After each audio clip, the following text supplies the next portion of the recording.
Pendant que vous marchez à votre siège, Monsieur le maire, première des choses, juste parler des périodes de questions.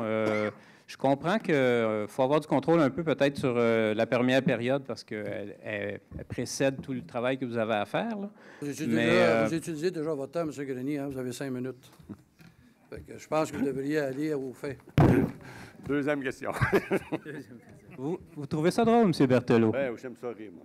Ah, OK. Vous êtes spécial. On va commencer 5 minutes, si vous voulez. Je vous disais donc sur la période de questions, la première, c'est correct que ce soit 30 minutes, je le comprends, qu'on contrôle un peu la situation. 30 minutes, ça veut dire 6 personnes. On a dit 5 minutes chaque, donc on devrait avoir un minimum de 6 personnes pour 30 minutes. Ça, c'est la première période de questions. La deuxième période de questions, c'est tout nouveau que vous ayez limité ça à 30 minutes. Je ne comprends pas pourquoi. Je pense que ça cause la frustration parmi les gens qui viennent aux séances. Je pense que ce serait préférable que vous ne imposiez pas de limite comme ça. C'est mon commentaire. Les règles étaient là en place, M. Grenier. Écoutez, vous mangez mon 5 minutes, M. le maire. Posez votre question, M. Grenier. Je voulais vous parler, je voulais vous faire une mention rapide sur le règlement hors cours. Il y a des conseillers municipaux qui ont voté contre ce soir.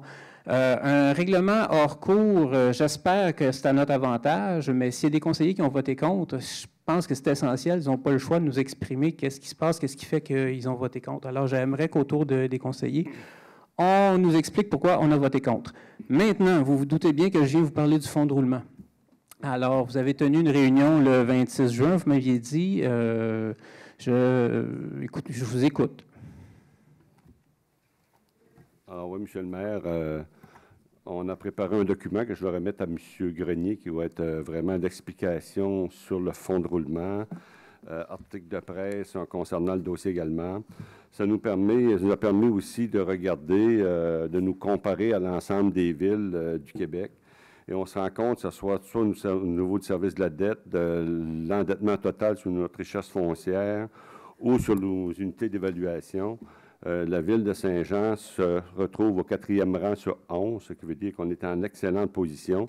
Et ça, lorsqu'on se compare soit aux 10 villes qui sont similaires à nous, qu'on élargit à 34 villes ou à l'ensemble du Québec, c'est la position de la ville de Saint-Jean. Donc, je vais remettre le document à M. Grenier. Si vous me permettez, M. le maire, je vais aller lui remettre ça. Il pourra à ce moment-là regarder les documents et en prendre connaissance.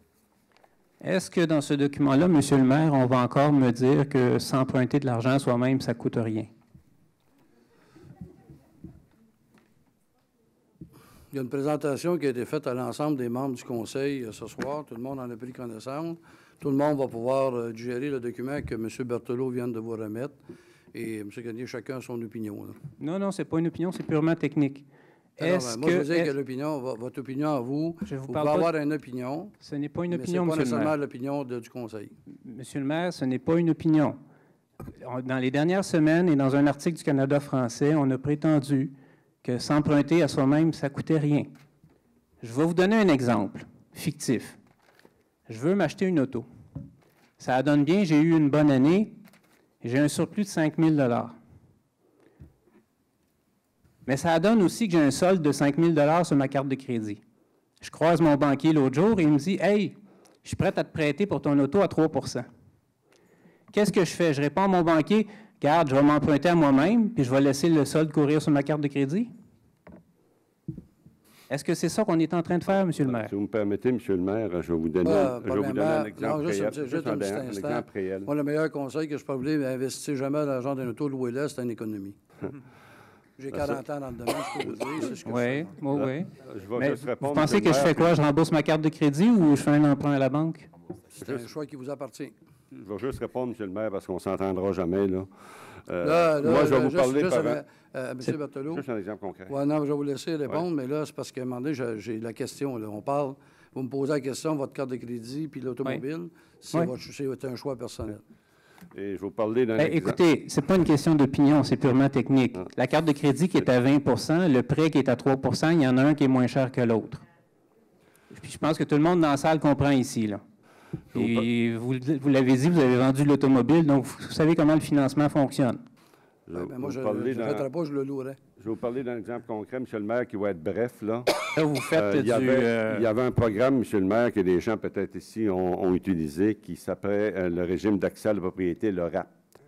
vous aviez, supposons, 100 000 dans votre REER, vous pouviez vous prêter de l'argent plutôt qu'à la banque pour financer votre hypothèque et vous rembourser sans intérêt ou aux intérêts minimum. Donc, c'est un peu semblable. Ça, c'est réel, c'est concret.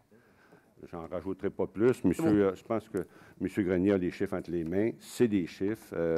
Ça ne s'exprime pas, ça ne s'interprète pas. C'est comme ça. Le RAP est un programme d'encouragement à l'épargne, M. Berthelot. Vous êtes fascinant quand vous sortez des explications comme ça. Je ne sais pas d'où vous pouvez sortir des choses comme ça. Écoutez, je vais vous reposer une autre question. Je vous ai proposé l'autre jour d'avoir recours à un expert indépendant pour se prononcer là-dessus. Est-ce que c'est quelque chose que vous êtes ouvert? Est-ce que c'est quelque chose qu'on va faire? Je vous ai répondu, je vais vous répondre la même question. OK? Si j'essaierais de prendre des experts indépendants, ça voudrait dire que les gens que j'ai à l'interne ne sont pas compétents, puis ils le sont.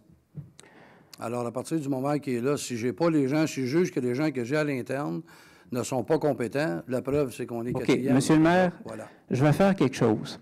Je vais en trouver un expert, puis je vais faire un appel au public, puis je vais ramasser des sous, puis on va payer un expert. On va faire ça. Il y a juste une chose que vous oubliez. Non, écoutez, on va ramasser l'argent, on va aller chercher quelqu'un qui va se prononcer, qui va être capable de dire quelque chose d'intelligent sur la question du fonds de roulement, parce que je suis désolé, là, ça n'a pas de bon sens de dire que de ne pas rembourser sa dette, ça ne coûte rien. C'est votre opinion. Est-ce que c'est mon opinion, mesdames et messieurs? Écoute, il manque pas mal de monde, là. Ça n'a pas de bon sens de dire que quand on ne rembourse pas nos dettes, ça ne coûte rien. Merci. Bonne soirée. Merci. Vous aussi.